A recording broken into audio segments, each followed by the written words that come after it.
Welcome to a story that will leave you breathless, a journey of betrayal, heartbreak, and unstoppable resilience. Emma's seemingly perfect life takes a devastating turn when she uncovers her husband Daniel's shocking infidelity. But that's only the beginning. What starts as heartbreak spirals into a gripping battle as Emma unravels layers of deceit, from financial manipulation to relentless schemes designed to break her. With her children caught in the crossfire, Emma faces impossible choices, explosive confrontations, and jaw-dropping twists. How far would you go to protect what matters most? This is a tale of survival, strength, and redemption you can't afford to miss. The year is 2023. A quiet suburban neighborhood just outside Seattle sets the scene. The streets are lined with trimmed hedges, each house boasting manicured lawns and shiny mailboxes that whisper, "Everything is perfect here." But as we all know, perfection is often a facade. Our story begins in the immaculate two-story house of Emma and Daniel Moore. From the outside, they're the couple everyone envies. Emma, a 38-year-old high school literature teacher, exudes warmth. She's the kind of person who remembers your kid's birthday, always has freshly baked cookies on hand, and somehow manages to balance work, family, and her book club obsession.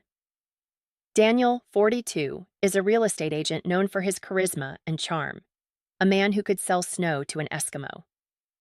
Together, they've been married for 15 years, raising two kids, 13-year-old Ellie, who's navigating the chaos of middle school, and 9-year-old Max, a quiet boy with a love for drawing. Their home is filled with laughter, or at least it used to be recently. Something feels off. It's subtle, like the faint creak of a floorboard in an otherwise silent room. Emma notices it first. Daniel, once the life of the party, now seems distracted, often lost in thought. His once predictable routine, morning jogs, evening family dinners, has become erratic, but she brushes it off. Everyone goes through phases, right? The opening scene begins on a crisp October morning. The family sits at the kitchen table, sunlight streaming through the large windows. Emma sips her coffee, glancing at the clock. "You're late again, Daniel," she says, her voice light but tinged with curiosity. Daniel looks up from his phone, startled. Oh, yeah, I've got a new client meeting downtown. Sorry, I'll be out late tonight too." Ellie rolls her eyes dramatically, pushing her cereal bowl away. "Dad's always busy now. He probably doesn't even remember my dance recital next week." Her voice is filled with the typical teenage mix of frustration and exaggeration. "Ellie," Emma says with a gentle but firm tone, "your dad has a demanding job. Let's cut him some slack." But the look on Daniel's face, a fleeting mix of guilt and discomfort, doesn't escape Emma's notice. She tells herself it's nothing, after all. Their marriage is solid, isn't it? As the day unfolds, we get a closer look at Emma's world. At school, she's adored by her students, who see her as more than just a teacher. She's their mentor, their confidant. Yet, beneath her warm smiles and literary wisdom, there's a growing unease. She can't quite place it, but it lingers like a shadow at the edge of her thoughts. Later that evening, Emma's suspicions deepen. Daniel arrives home late, his tie slightly askew, his shirt smelling faintly of expensive perfume, one that Emma doesn't own. She asks where he's been, her tone casual, but her eyes searching. "Just a late dinner with a client," he replies, avoiding her gaze as he pours himself a glass of water. Emma doesn't press further, though her stomach knots. Instead, she retreats to the living room, flipping through her book without really reading it. Something's changed between them, and she doesn't know how to bridge the growing distance. Over the next few weeks, Daniel's behavior becomes increasingly peculiar. Late-night phone calls, vague explanations, and an almost obsessive attachment to his phone. It's always face down on the table, and he guards it like it contains state secrets. One evening, while cleaning up after dinner, Emma notices a charge on their joint credit card statement, a purchase at a high-end jewelry store downtown. Her birthday isn't for months, and their anniversary already passed. Curiosity gets the better of her. "Daniel," she says later that night as they prepare for bed, "what's this charge at Goldsmith Co.?" He freezes for a split second before flashing a charming smile. "Oh, that it's a surprise, Em. You'll see soon enough." But Emma doesn't feel reassured. If anything, her unease deepens. Daniel has always been a terrible liar, and tonight, she can see through the cracks in his story. The first major turning point comes when Emma decides to confide in her best friend, Laura, a no-nonsense lawyer with a knack for spotting red flags over wine one evening. Emma spills her worries. "I feel like I'm going crazy," Emma admits, swirling her glass nervously. "He's just different, and it's not the good kind of different." Laura raises an eyebrow. "Different how, like, distant secretive?" Emma nods. "Both, and there was this perfume on his shirt the other night. Plus, the jewelry store purchase. I don't want to jump to conclusions, but—" Her voice trails off. "Emma," Laura says firmly, "you're not crazy. Trust your gut. If something feels off, it probably is, but don't confront him without proof. You need to know exactly what you're dealing with." It's advice Emma takes to heart. From that moment, she starts paying closer attention. She notices patterns she'd overlooked before, the way Daniel avoids eye contact when certain topics come up, the mysterious text notifications he dismisses with a too casual shrug. One afternoon, while Daniel is out showing houses, Emma decides to investigate. She feels guilty, like she's crossing an invisible line, but the need for answers outweighs her hesitation. She searches through their shared laptop, opening his email account. Most of it is innocuous, work-related correspondence, subscription receipts, but then she finds it. A series of emails from someone named Sophia. The messages are vague but laced with a familiarity that makes Emma's stomach churn. Phrases like, "Can't wait to see you again," and "Last night was incredible," leap off the screen. Emma's hands tremble as she closes the laptop. The world she thought she knew feels like it's slipping away, and she doesn't know how to stop it. That evening, Daniel comes home, his usual charm on full display. He kisses Emma on the cheek and asks about her day, but she can't bring herself to respond. Her mind is a whirlwind of questions, doubts, and fears. "Are you okay?" Daniel asks, his tone laced with concern. Emma forces a smile. "Yeah, just tired." But she knows the truth. Their life, their marriage, it's all hanging by a thread. As the days go on, Emma wrestles with what to do next. She could confront Daniel, but without more proof. She fears he'll deny everything, leaving her feeling even more isolated. Instead, she decides to dig deeper, to uncover the full extent of his secrets before making her move. What she doesn't realize is that the truth she's searching for will change her life in ways she can't yet imagine. The tension in the Moore household grows thicker with each passing day. Emma tries to maintain her composure, but the weight of the secrets she's uncovering gnaws at her. Daniel, meanwhile, seems oblivious. Or perhaps he's just very good at pretending. Either way, the gap between them is widening, and Emma feels like she's standing on a precipice, unsure whether to jump or hold her ground. The story picks up one cold November evening. Emma is in the kitchen preparing dinner. The rhythmic chopping of vegetables, the only sound in the otherwise silent house. Ellie and Max are upstairs doing homework. And Daniel is, once again, working late. Except this time, Emma knows better. She's installed a tracking app on his phone, a decision that fills her with equal parts guilt and determination.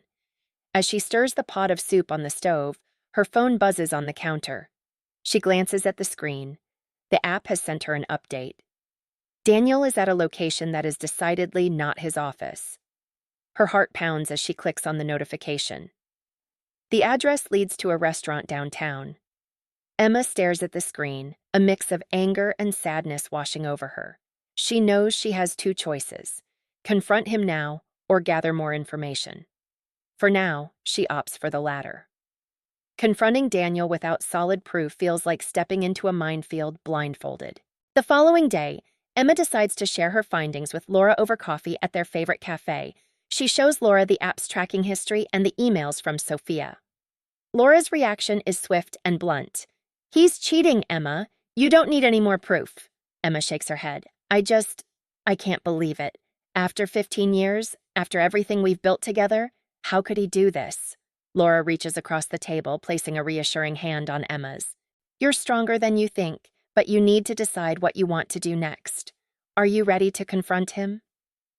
Emma isn't sure. The thought of confronting Daniel makes her stomach churn, but deep down, she knows it's only a matter of time. That evening, as the family sits down for dinner, the atmosphere is tense. Emma is unusually quiet, her mind racing as she tries to process her next move. Daniel, on the other hand, seems relaxed, chatting with Ellie about her upcoming dance recital and complimenting Max on a recent art project. To anyone else, it might look like a picture-perfect family dinner, but Emma can feel the cracks beneath the surface. Every laugh, every casual comment from Daniel feels like a dagger, a reminder of the betrayal she hasn't yet addressed. Later that night, while Daniel is in the shower, Emma takes another bold step. She opens his phone, a move she's been avoiding, but one she now feels justified in taking. As expected, his messages are locked behind a passcode, but Emma has been paying attention. She's seen the way his fingers move across the screen, and after a few tries, she's in. The messages confirm her worst fears. There, in black and white, are texts between Daniel and Sophia. They're explicit, intimate, and heart-wrenchingly clear. Emma feels her breath hitch as she reads phrases like, "I can't wait to see you again," and "You make me feel alive in a way I haven't felt in years." She scrolls further, her hands trembling. The messages date back months, longer than she'd realized. There are plans for weekend getaways, secret lunches, and even inside jokes that make her stomach turn. And then she sees it, a photo Daniel and Sophia, arm in arm, standing in front of a boutique hotel downtown. The timestamp is from last weekend, a day Daniel had told her he was at a work conference. Emma closes the phone, her hands shaking with a mix of rage and devastation. She feels like her entire world has been flipped upside down, but amidst the pain, a spark of resolve ignites within her. She won't let Daniel's betrayal define her. She won't let him tear apart the life she's worked so hard to build. The next morning, Emma takes a day off work, feigning a migraine. Once the kids are off to school, she sits down with a notebook and starts making a plan. If she's going to confront Daniel, she needs to be prepared. She needs to think about the kids, the finances, and, most importantly, how to protect herself. Emma decides to meet with a divorce attorney. It's a move that feels both empowering and terrifying. The attorney, a sharp and empathetic woman named Rachel, listens intently as Emma recounts the situation. "You're doing the right thing by gathering evidence," Rachel says. "But more importantly, you need to think about your future, protect your assets, prepare for custody discussions, and don't let him manipulate you when the time comes." Emma nods, taking detailed notes. For the first time in weeks, she feels a sense of control, however small. That evening, Emma decides to test the waters. As the family gathers in the living room for their usual movie night, she casually mentions the restaurant Daniel had visited. "I heard there's a great new Italian place downtown," she says, glancing at him out of the corner of her eye. "Have you been there?" Daniel freezes for a split second before recovering. "Oh, yeah, I think I went there with a client a few weeks ago." "Why?" Emma shrugs, forcing a smile. "Just curious, I was thinking we could try it sometime." Daniel nods, his expression unreadable, but Emma can see the faintest hint of tension in his posture. He knows she's watching. As the days go on, Emma begins to find her strength. She starts focusing on herself in ways she hasn't in years. She joins a yoga class, reconnects with old friends, and even starts writing again, a hobby she'd abandoned long ago. Her newfound confidence doesn't go unnoticed. Ellie comments on how happy Emma seems lately, and even Max, in his quiet way, mentions how much he enjoys their after-school talks. But Daniel remains oblivious. He continues his secret life, unaware that Emma is several steps ahead of him. The final scene of this section takes place on a Friday night. Daniel tells Emma he has a late showing with a client, but Emma knows the truth. She's already seen the messages on his phone. He's meeting Sophia at a hotel downtown. This time, Emma decides to take action. She calls Laura, who agrees to go with her. Together, they drive to the hotel, parking a few blocks away. Emma's heart pounds as they approach the entrance, but her resolve is unwavering. Inside, they spot Daniel and Sophia at the bar. The sight of them laughing, completely at ease, sends a wave of anger through Emma. But she doesn't confront them, not yet.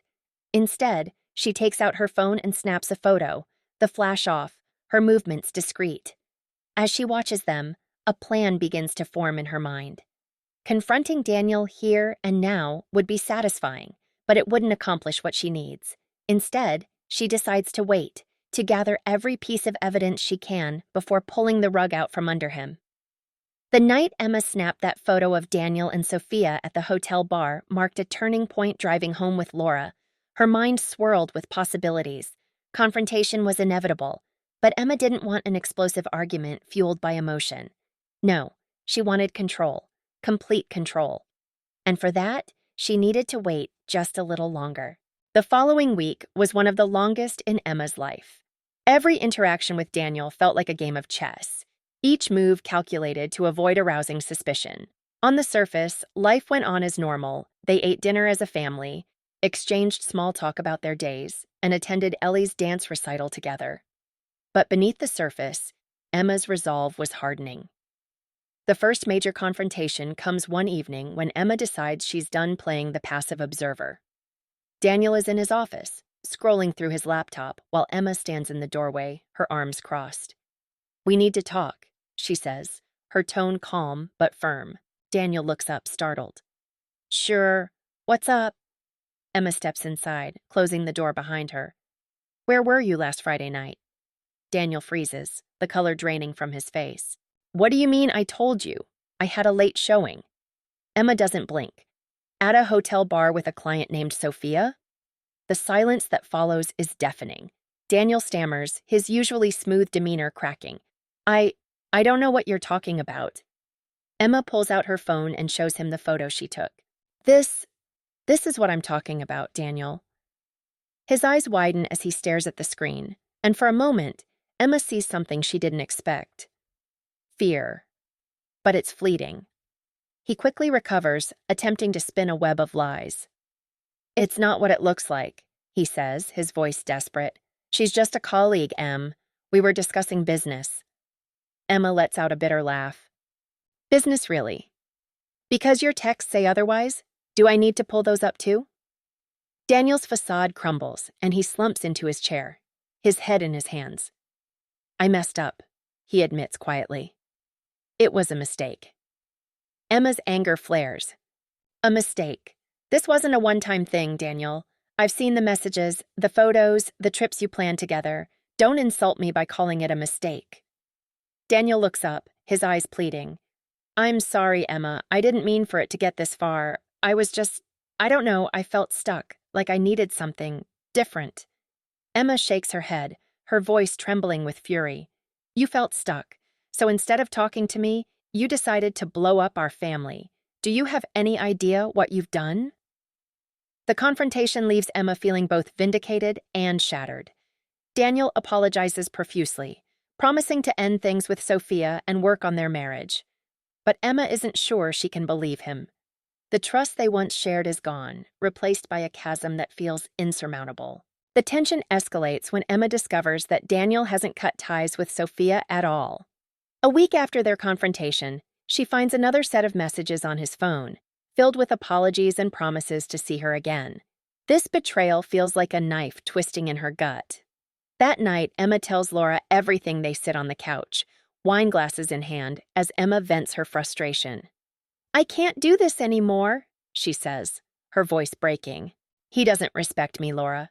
He doesn't respect our family." Laura nods, her expression resolute. "Then it's time to take action. You've been patient long enough. He's not going to change, Emma. You deserve better than this."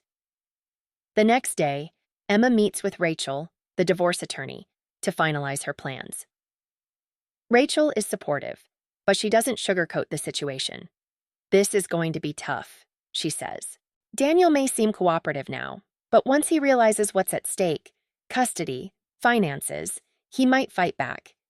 You need to be prepared for that." Emma nods, her resolve unshaken. "I'll do whatever it takes to protect my kids." Rachel helps Emma draft the necessary documents, including a formal separation agreement. She also advises Emma to secure her finances, transferring a portion of their joint savings into an account in her name. It feels sneaky, but Emma knows it's the right move. The breaking point comes one evening when Emma overhears a phone call between Daniel and Sophia. He's in his office, the door slightly ajar, and his voice carries down the hallway. "I know," he says, his tone hushed. "I'm trying, but she's making it difficult. Just give me a little more time." Emma's blood boils as she listens. He's not even trying to hide it anymore. Without thinking, she pushes the door open, startling him mid-sentence. "Time for what, Daniel?" she asks, her voice ice-cold. Daniel's face turns pale. "Emma, I can explain." "No," she interrupts. "I'm done listening to your excuses. I heard everything you've been stringing me along, and I'm done." Daniel tries to backpedal, but Emma isn't having it. She pulls out the separation agreement and slams it onto his desk. "Sign it," she demands. He stares at the papers, his hands trembling. "Emma, please don't do this. We can fix this." But Emma shakes her head. "You had your chance, Daniel. You made your choice. Now I'm making mine." The next few weeks are a whirlwind of emotions. Daniel reluctantly agrees to the separation, though he protests every step of the way. Emma moves into a smaller house with Ellie and Max, determined to give them a fresh start. The kids take the news hard, especially Ellie. "Why can't you just work it out?" she asks one night, tears streaming down her face. "I don't want us to be like this." Emma hugs her tightly, fighting back her own tears. "I know it's hard, sweetheart, but sometimes the best thing we can do is let go of something that's hurting us. I promise we're going to be okay." Despite the challenges, Emma finds strength in her newfound independence. She throws herself into her work, her writing, and her kids, and slowly, she begins to heal. If you're enjoying this story so far, don't forget to like, comment, and share your thoughts. And if you haven't already, subscribe to my channel and hit the notification bell so you don't miss the next part of this gripping tale. Trust me, the best is yet to come. The days after Emma and Daniel's separation are a whirlwind of legal meetings, emotional conversations, and adjustments to their new reality. But as the dust begins to settle, the story takes an even sharper turn toward its climax. The once hidden cracks in their relationship are now deep chasms, and the consequences of Daniel's choices are about to come crashing down. Emma throws herself into rebuilding her life. Her new home isn't as spacious or pristine as the old one, but it feels like hers. A space free from the shadows of betrayal, Ellie and Max slowly adjust to the new routine, though the tension between them and Daniel remains palpable during his visitation weekends.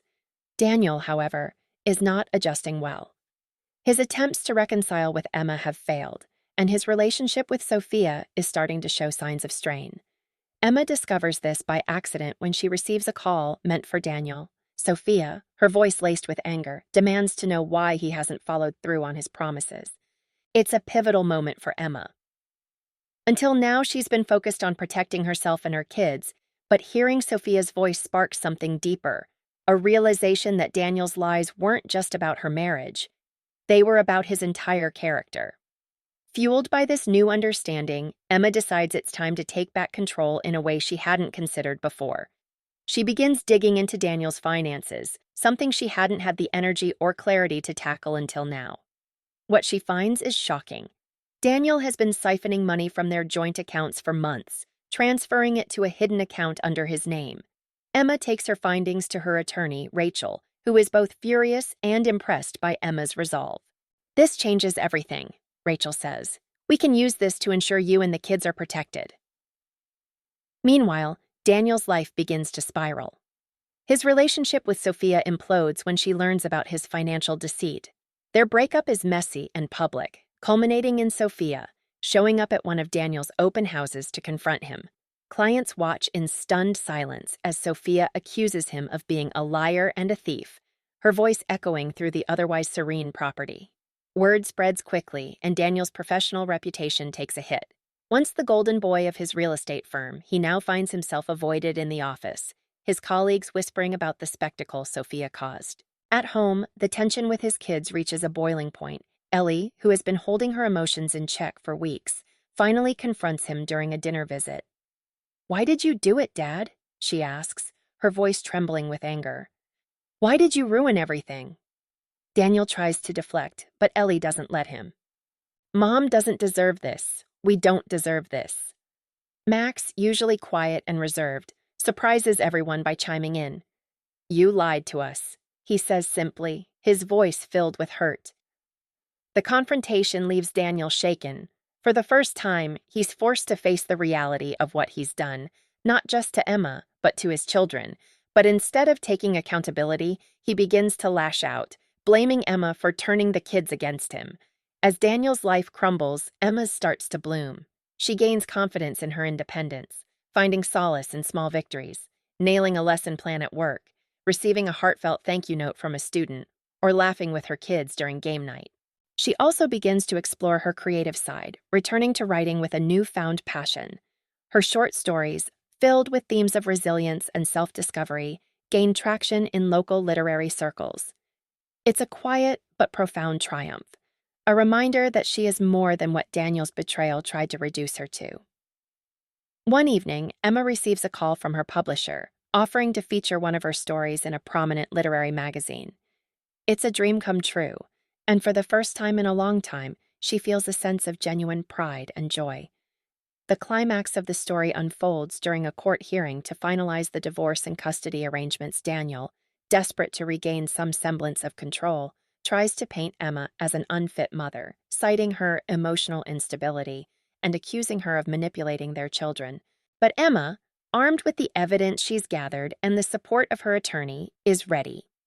She presents the court with the proof of Daniel's financial misdeeds, as well as testimonies from her friends and family, attesting to her character and dedication as a mother. The courtroom is tense as the judge reviews the evidence. Daniel shifts uncomfortably in his seat, his confident demeanor unraveling as each piece of his deception is laid bare. In the end, the judge rules in Emma's favor, granting her full custody of the kids and ensuring that the financial settlement heavily favors her. Daniel is left with little more than his tarnished reputation and a bitter reminder of the life he threw away. As the legal battle ends, so does Emma's chapter with Daniel. She moves forward with a sense of peace and purpose, determined to build a life for herself and her kids that is filled with honesty, love, and growth. Ellie and Max thrive in their new environment, their bond with Emma stronger than ever. Ellie starts excelling in dance, earning a spot in an advanced class, while Max's artwork is featured in a local gallery. Their successes feel like a testament to the resilience Emma has instilled in them. And Emma. She continues to grow. Her writing career flourishes, and she begins to explore the possibility of love again, not out of a need to fill a void, but from a place of confidence and self-worth. If you've been captivated by this journey, don't forget to like, share, and comment below. And if you're not already subscribed to my channel, what are you waiting for? Hit that notification bell so you don't miss the next story. It's only going to get better from here. The weeks following the court hearing bring a fragile sense of calm to Emma's life. On the surface, the battle seems to be over, but both Emma and Daniel know that the emotional storm between them has not yet fully played out. The legal victory has shifted the power dynamic in Emma's favor, yet Daniel's bruised ego fuels his determination to reclaim control, no matter the cost. Daniel's life continues to spiral professionally. He's barely holding on. Clients have dwindled, colleagues have distanced themselves, and his once flawless reputation is tarnished beyond repair. Personally, he's left to grapple with the fallout of his choices. Even Sophia, the woman he thought would be his escape, has abandoned him after discovering the full extent of his lies. Emma, on the other hand, is thriving, or at least trying to. She's made great strides in rebuilding her life, but the scars of betrayal still linger. Some days, she feels an overwhelming sense of accomplishment. Other days, the memories of Daniel's deceit creep in like a shadow, threatening to cloud her progress. The story takes a sharp turn one Friday evening when Emma receives an unexpected call from Daniel. His voice is calm, almost too calm, as he asks if they can meet to talk things over. Against her better judgment, Emma agrees, deciding it's better to face him directly than to let the tension fester. The meeting takes place at a quiet cafe on the edge of town. Emma arrives early, her nerves on edge as she sips her coffee and waits. When Daniel walks in, he looks different, haggard, defeated, yet still clinging to a veneer of confidence. They exchange polite pleasantries, but the tension between them is palpable. Daniel gets straight to the point. "I want to fix things," he says, his voice steady but lacking its usual charm. "For the kids, for us." Emma raises an eyebrow, incredulous. "Fix things, Daniel. We're way past that. You can't just undo everything you've done." Daniel leans forward, his tone growing more urgent. I made mistakes, I know that.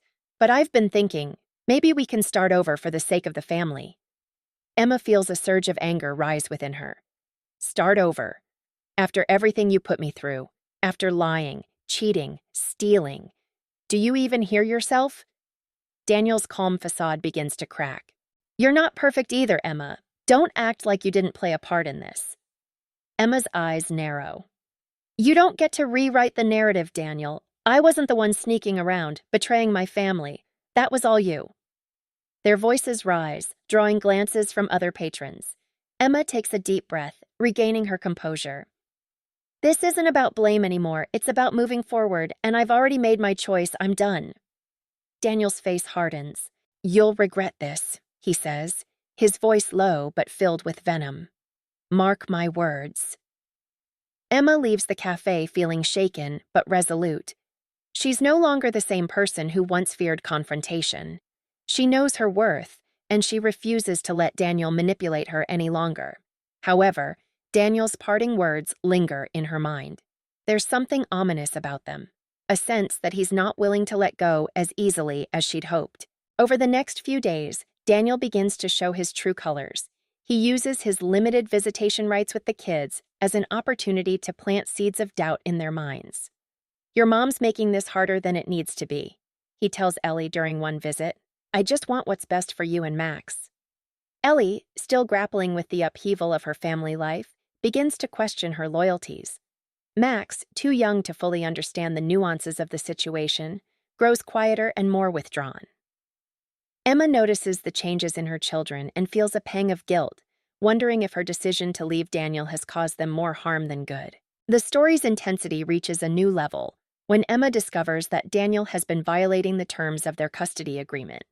One evening, Ellie accidentally let slip that Daniel had taken them to his new girlfriend's house, a clear breach of the court's orders. Emma confronts Daniel over the phone, her voice trembling with anger. How dare you put our kids in that situation without telling me? Daniel's response is cold and dismissive. You don't get to control everything, Emma. They're my kids too. Emma hangs up, her hands shaking. She immediately calls Rachel, her attorney, to report the violation. Rachel advises her to document everything and prepare for another legal battle if necessary. But before Emma can take action, an even bigger bombshell drops. One evening, while going through some old files, she stumbles upon a folder containing financial documents Daniel had hidden. The papers reveal a string of unpaid debts, fraudulent business dealings, and a massive loan taken out in both their names without her consent. Emma feels her stomach drop as she realizes the extent of Daniel's deception. This isn't just about their marriage anymore. It's about protecting herself and her children from the fallout of his reckless actions. Determined to confront Daniel once and for all, Emma calls him and demands a meeting. This time, it's not to negotiate or argue. It's to lay everything on the table. They meet at a neutral location, a sterile conference room at Rachel's office. Daniel arrives late, his confidence visibly shaken as he takes a seat across from Emma.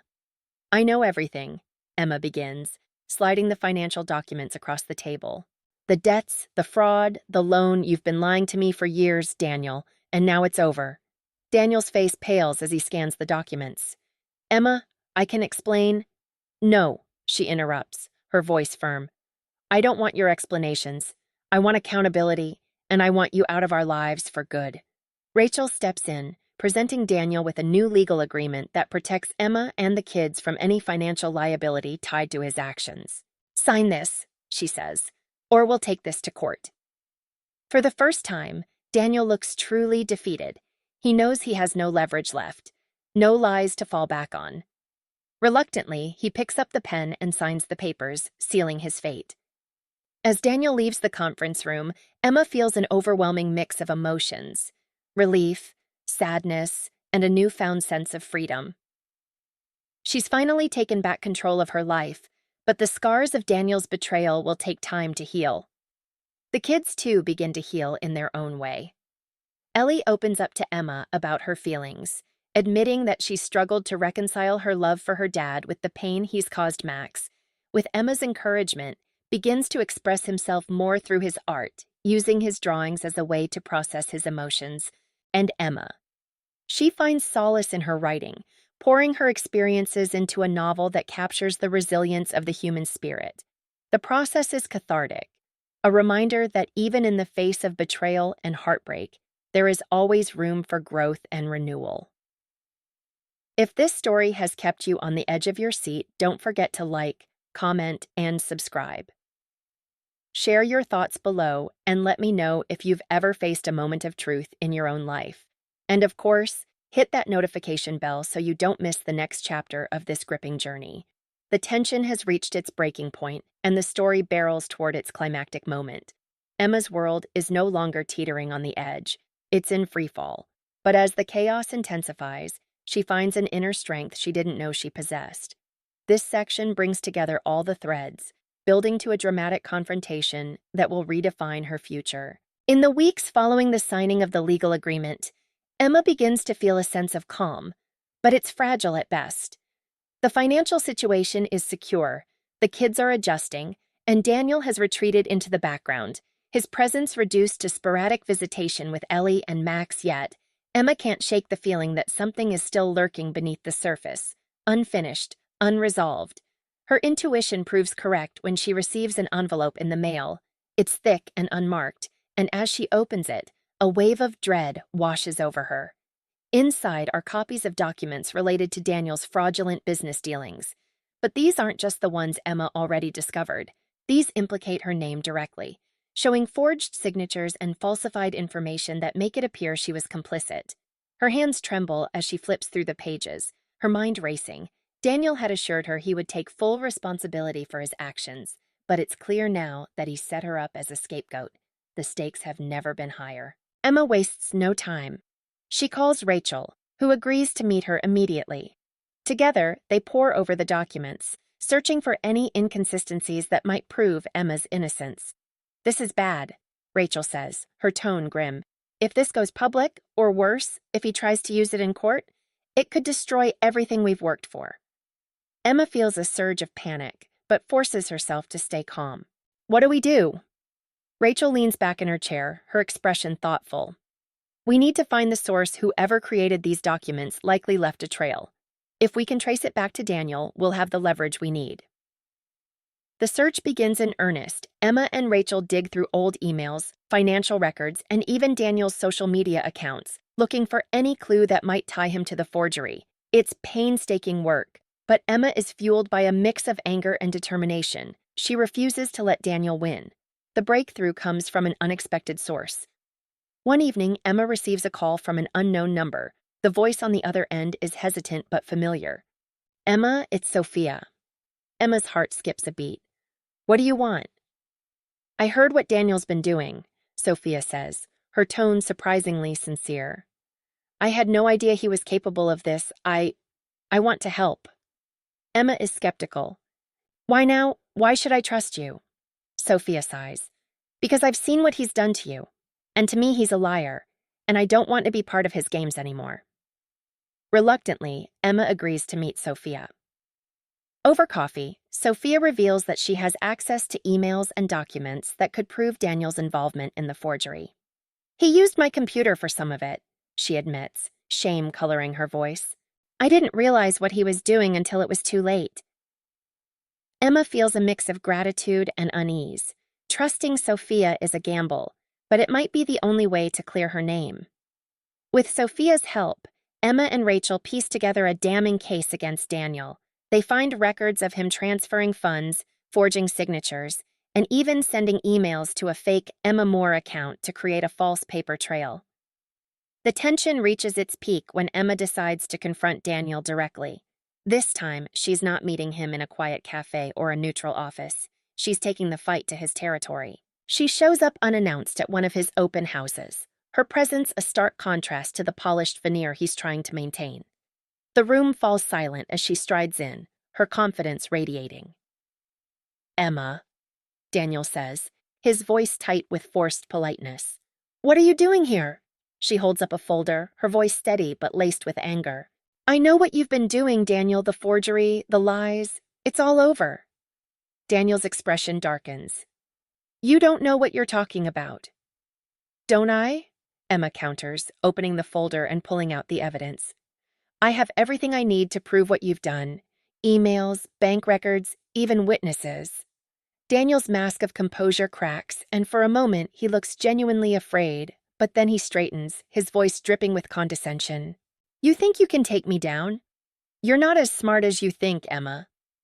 Emma steps closer, her gaze unwavering. Maybe not. But I'm smarter than you gave me credit for, and I'm not afraid of you anymore. The confrontation is electric. The room buzzing with unspoken tension, Daniel finally storms out, but not before issuing a final empty threat.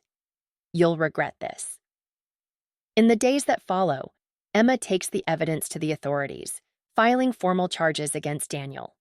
The process is grueling, but she feels a weight lifting from her shoulders with every step. For the first time in months, she feels like she's truly in control of her life. Ellie and Max sense the change in their mother. They see her strength and resilience, and it inspires them to find their own ways to heal Ellie.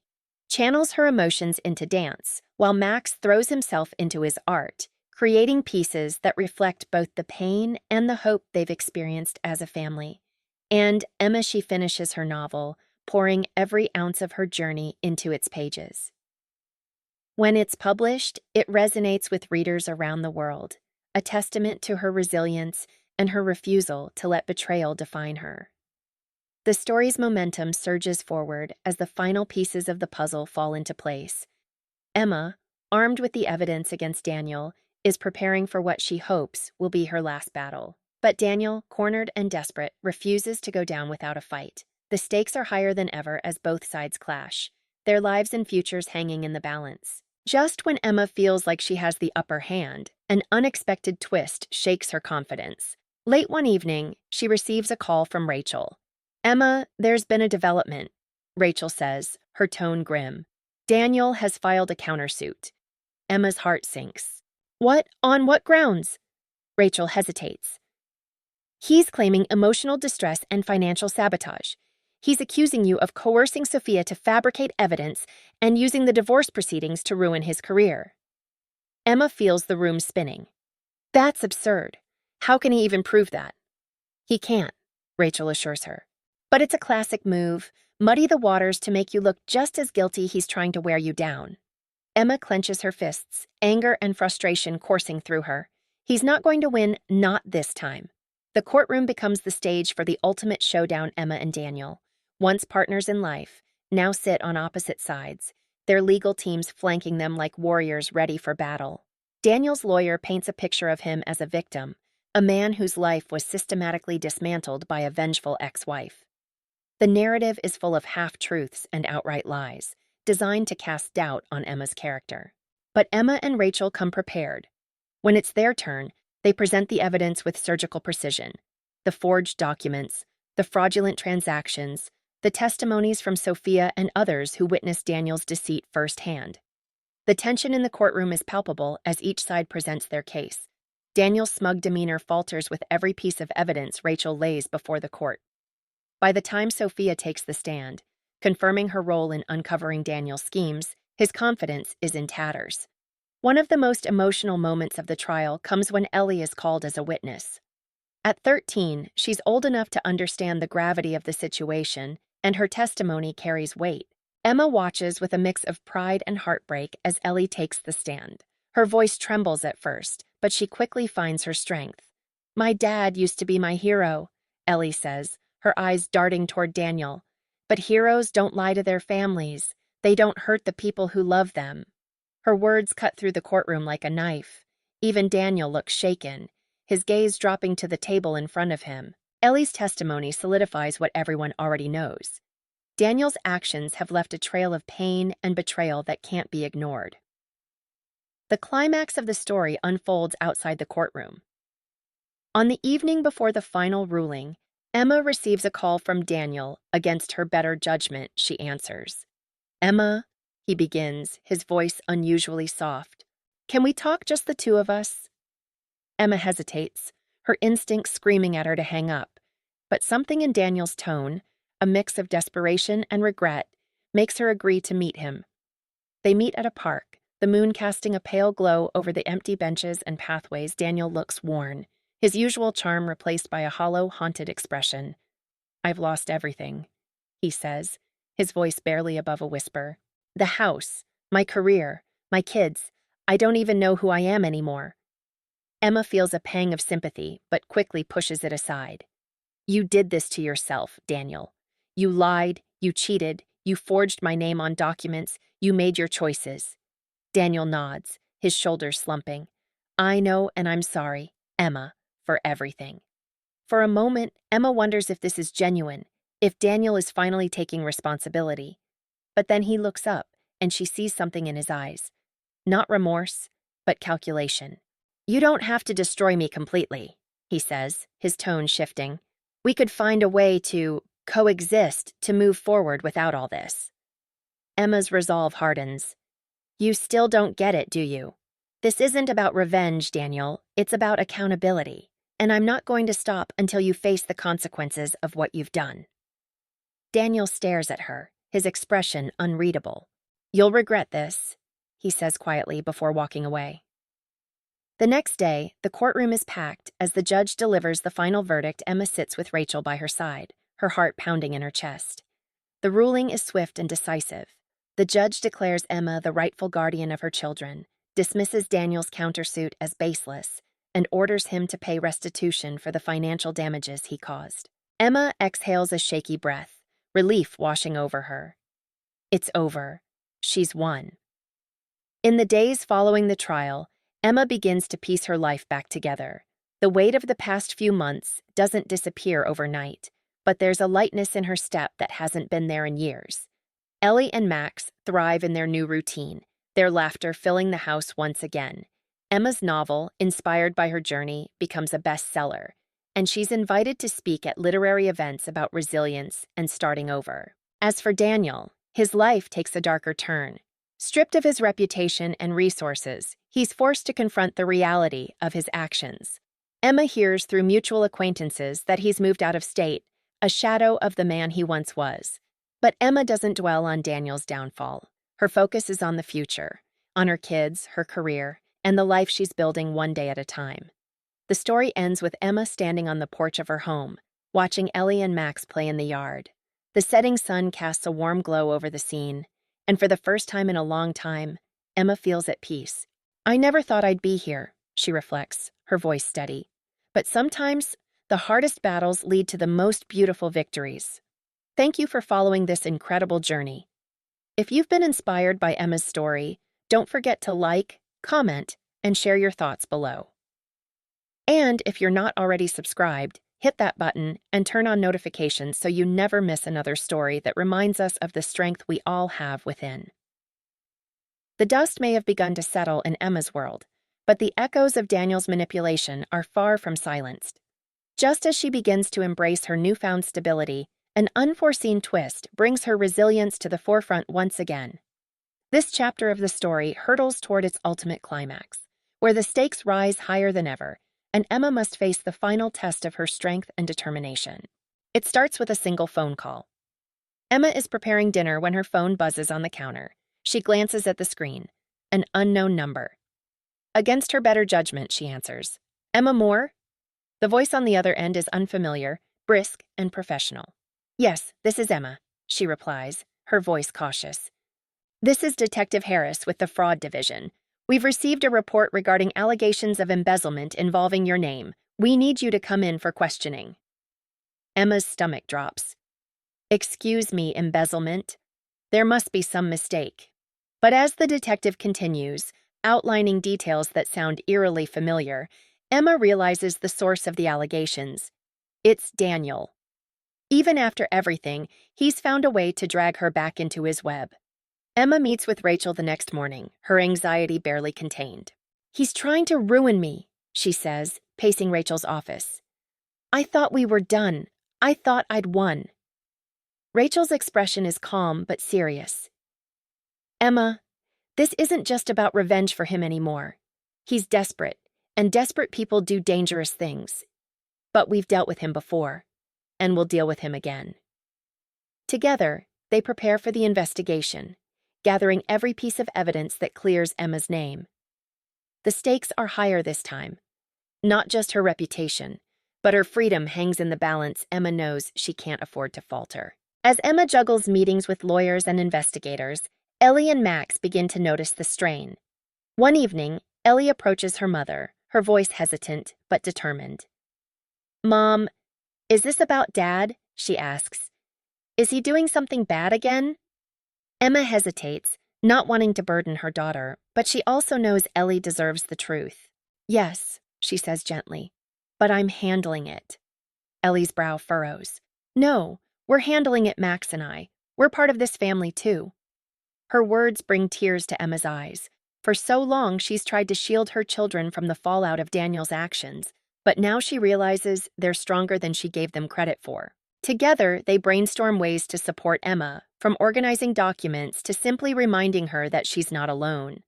Their bond deepens, and Emma draws strength from their unwavering belief in her. As the investigation progresses, Emma and Rachel discover a critical piece of evidence, a forged document that Daniel had submitted to the authorities. The handwriting is sloppy, but it's undeniably his. It's the break they've been waiting for. Rachel's excitement is tempered by caution. "This could be the nail in his coffin," she says, "but we need to present it carefully. If we overplay our hand, it could backfire." Emma nods, her resolve unshaken. "Let's do it." They prepare a detailed report, submitting it to the investigators along with a formal statement from Sophia, who confirms that Daniel had coerced her into creating fake documents in the past. The case begins to tilt in Emma's favor, but the tension remains high. One misstep could unravel everything. The story's climax unfolds in a dramatic courtroom scene. Daniel, looking more disheveled than ever, sits across from Emma, his eyes darting nervously around the room. His lawyer attempts to paint him as a victim, but the evidence against him is overwhelming. When it's Rachel's turn, she delivers a masterful argument, weaving together the facts with precision and emotion. She highlights the forged documents, the testimonies, and the pattern of deceit that has defined Daniel's actions. But the most powerful moment comes when Emma takes the stand. Her voice is steady, her gaze unwavering as she recounts the toll Daniel's betrayal has taken on her life. "I trusted him," she says, her voice breaking slightly. "I built a life with him, only to watch him tear it apart piece by piece. But I won't let him take anything more from me. Not my children, not my freedom, and not my dignity." The courtroom is silent as her words hang in the air. Even Daniel looks affected, though it's impossible to tell if it's guilt or defeat. When the judge delivers the verdict, it's a decisive victory for Emma. The charges against her are dismissed, and Daniel is ordered to pay restitution for his actions. Additionally, he's barred from filing any further claims against Emma without substantial evidence, a legal safeguard that ensures he can no longer weaponize the system against her. Emma feels an overwhelming sense of relief as she leaves the courtroom. It's not just a victory, it's a liberation. In the days that follow, Emma reflects on how far she's come. The battle with Daniel has left scars, but it's also revealed a strength within her that she never knew existed.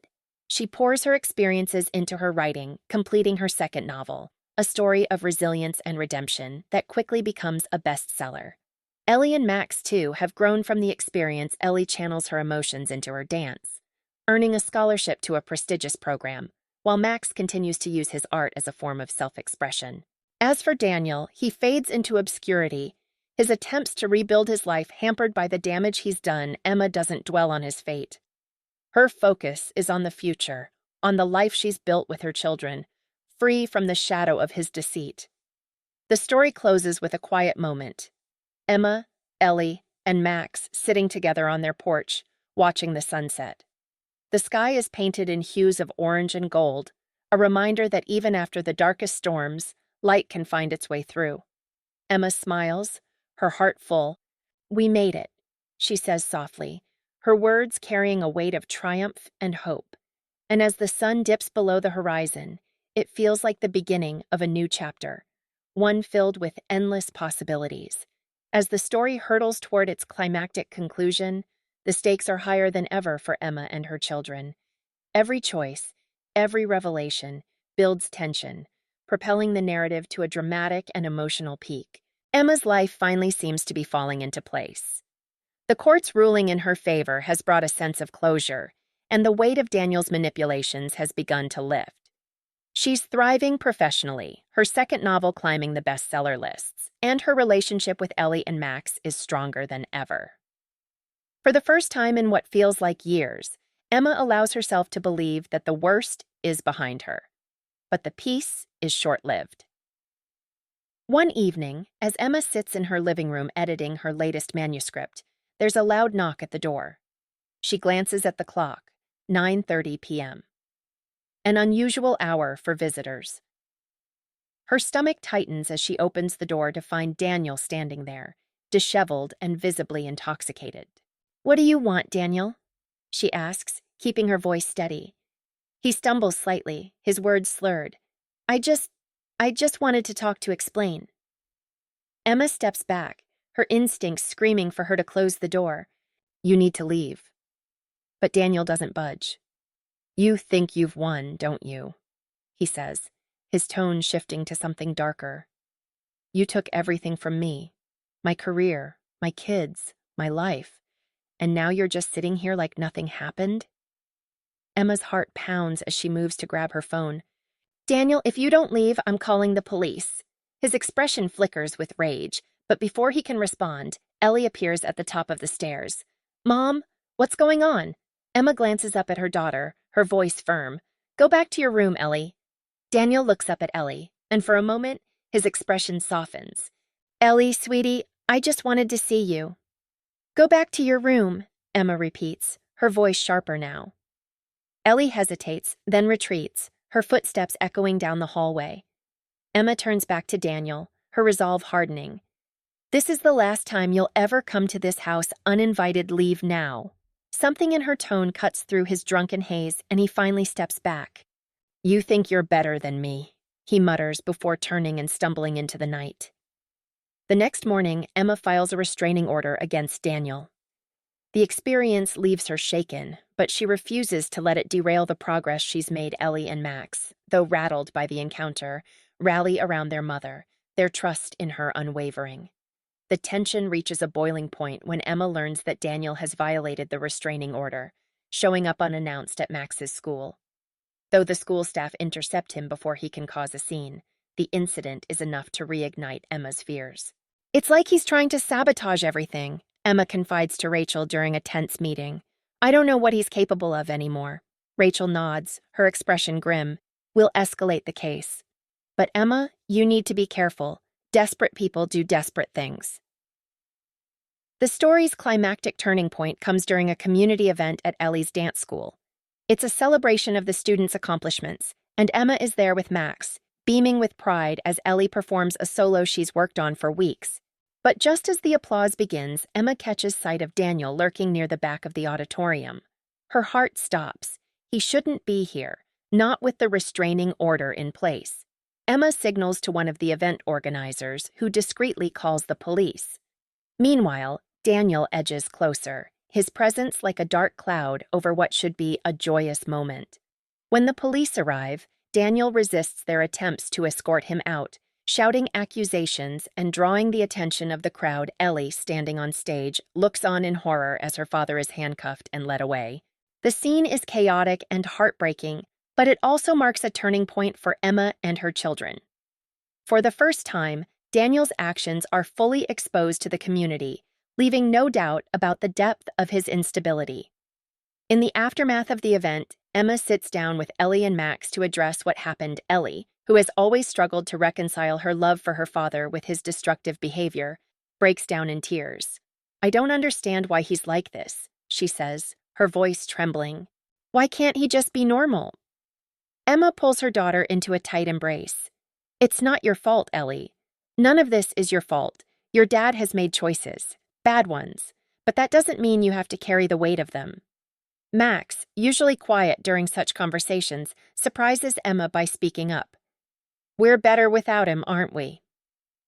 Emma looks at her son, her heart breaking for the pain he's endured. "We're better when we're together," she says gently. "The three of us, and that's all we need." The climax reaches its emotional peak when Emma faces Daniel one last time. At a final court hearing to address his repeated violations of the restraining order, Emma requests full termination of his parental rights.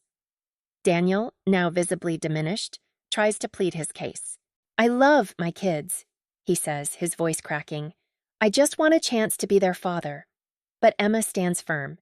"You've had chances, Daniel. Too many to count, and every time you've chosen yourself over them. This isn't about punishing you, it's about protecting them." The judge agrees, granting Emma's request and ensuring that Daniel will no longer have any legal claim to Ellie and Max. As the gavel falls, Emma feels a wave of relief. It's not a victory she ever wanted, but it's one she knows is necessary. The story concludes with a sense of hope and renewal. Emma, Ellie, and Max move forward together, their bond stronger than ever. They take a trip to the mountains, a long-awaited family vacation where they hike, laugh, and create new memories. Emma's writing career continues to flourish, and she begins giving talks about resilience and rebuilding after betrayal. Her story resonates with countless others, inspiring them to find their own strength in the face of adversity. And as for Daniel, he fades into the background, a distant memory of a life Emma has left behind. She no longer feels anger or fear when she thinks of him, only gratitude for the lessons she's learned and the life she's built in his absence. On a quiet evening, Emma sits on the porch with Ellie and Max, the stars twinkling above them. She watches her children laugh and tease each other, their faces glowing with happiness. "I never thought we'd get here," she says softly, more to herself than to them. "But we did." Ellie leans her head on her mother's shoulder. "You're the strongest person I know, Mom." Emma smiles, her heart full. "We're strong together." Thank you for following Emma's incredible journey. If her story has inspired you, don't forget to like, comment, and share. And if you haven't already, subscribe to the channel and hit that notification bell for more stories of resilience and hope. Your support means the world. The story of Emma's journey has been one of heartbreak, resilience, and transformation. Now, as the dust settles from the climactic events, we step into the final chapter, a resolution that ties together every loose thread, offering closure, hope, and a glimpse into a brighter future. With the court ruling finalized, Emma feels an unfamiliar yet welcome sensation. Peace. The legal battles, the confrontations, and the constant tension are finally behind her. For the first time in years, she's able to wake up in the morning without the weight of Daniel's actions looming over her. Life at home takes on a new rhythm. Ellie and Max are thriving in ways Emma hadn't dared to imagine. Ellie, once burdened by confusion and anger, has channeled her emotions into her dance. Her hard work pays off when she's invited to audition for a prestigious performing arts program, a dream she'd quietly nurtured but never voiced. Max, on the other hand, has found his voice through his art. His latest painting, a bold and colorful depiction of a phoenix rising from the ashes, becomes a centerpiece at his school's art showcase. Emma beams with pride as she watches him explain the symbolism to curious onlookers, his confidence shining through. Amid the newfound stability, Emma realizes it's time to focus on herself. For so long, her identity had been tied to being a wife and mother. Now, she's ready to rediscover the person she was before, and the person she's become through it all. Her writing career continues to flourish. The success of her second novel propels her into the spotlight, and she's invited to speak at literary festivals and women's empowerment events. Standing on stage, sharing her story of resilience, Emma feels a sense of purpose she hadn't experienced before. But it's not just about professional growth. Emma begins to explore new hobbies and interests, taking up photography and joining a hiking club. Through these activities, she meets new people, friends who bring fresh energy into her life. One of them, a kind and thoughtful man named Ryan, gradually becomes more than just a friend. Though Emma has moved on, there's one last piece of the puzzle to confront. Daniel, weeks after the court ruling, she receives a letter from him. It's handwritten, the tone apologetic yet tinged with self-pity. He asks to meet one final time, to make amends. Emma wrestles with the decision, but ultimately agrees. She meets him in a neutral location, a quiet cafe where their story began. now the setting for its final chapter. Daniel looks different, his once polished appearance replaced by a weary, humbled demeanor. He starts with an apology, admitting to the harm he's caused and acknowledging that his actions were rooted in selfishness and insecurity. "I know I can't undo what I've done," he says, his voice heavy with regret. "But I needed to say this to you in person. You deserved better." Emma listens, her emotions a mix of compassion and resolve. "Thank you for saying that," she replies. "But I've realized that forgiveness isn't about you. It's about me, and I've already found my peace." The conversation ends without drama, just a quiet understanding that their paths have diverged for good. As Emma walks away, she feels a sense of finality, like a door closing on a chapter she's finally ready to leave behind. One of the most poignant moments comes when Ellie auditions for the performing arts program. Emma sits in the audience, her heart swelling with pride as Ellie takes the stage. Her movements are fluid and graceful, her expression radiating confidence and joy. When the audition ends, Ellie rushes into her mother's arms, tears streaming down her face. "I did it, Mom," she whispers. "I really did it." Emma hugs her tightly, her own tears falling. "Yes, you did, and I couldn't be prouder." A week later, the acceptance letter arrives, marking a new beginning for Ellie and a testament to the strength she's found through her journey. For Max, the art showcase becomes a turning point. His Phoenix painting catches the eye of a local gallery owner who offers to display it in an upcoming exhibit. It's a small but meaningful victory, and Max beams with pride as he tells Emma the news. "You've always been my Phoenix, Max," Emma tells him, her voice filled with love. "You've risen above everything." As the seasons change, so does Emma's life. Her relationship with Ryan deepens, built on mutual respect and a shared appreciation for life's simple joys. He supports her dreams without overshadowing them, offering companionship without control, a stark contrast to the past. One evening, Emma, Ryan, Ellie, and Max sit around a fire pit in the backyard, roasting marshmallows and laughing together. The moment feels like the culmination of everything Emma has fought for, a life filled with love, laughter, and the promise of brighter days. The story ends with Emma standing on a mountaintop during a family hike, the horizon stretching endlessly before her. Ellie and Max run ahead, their laughter carried by the wind, while Ryan stands beside her, his hand resting lightly on her shoulder. Emma takes a deep breath, the crisp air filling her lungs. She thinks back to the woman she was at the beginning of this journey, unsure, heartbroken, but determined.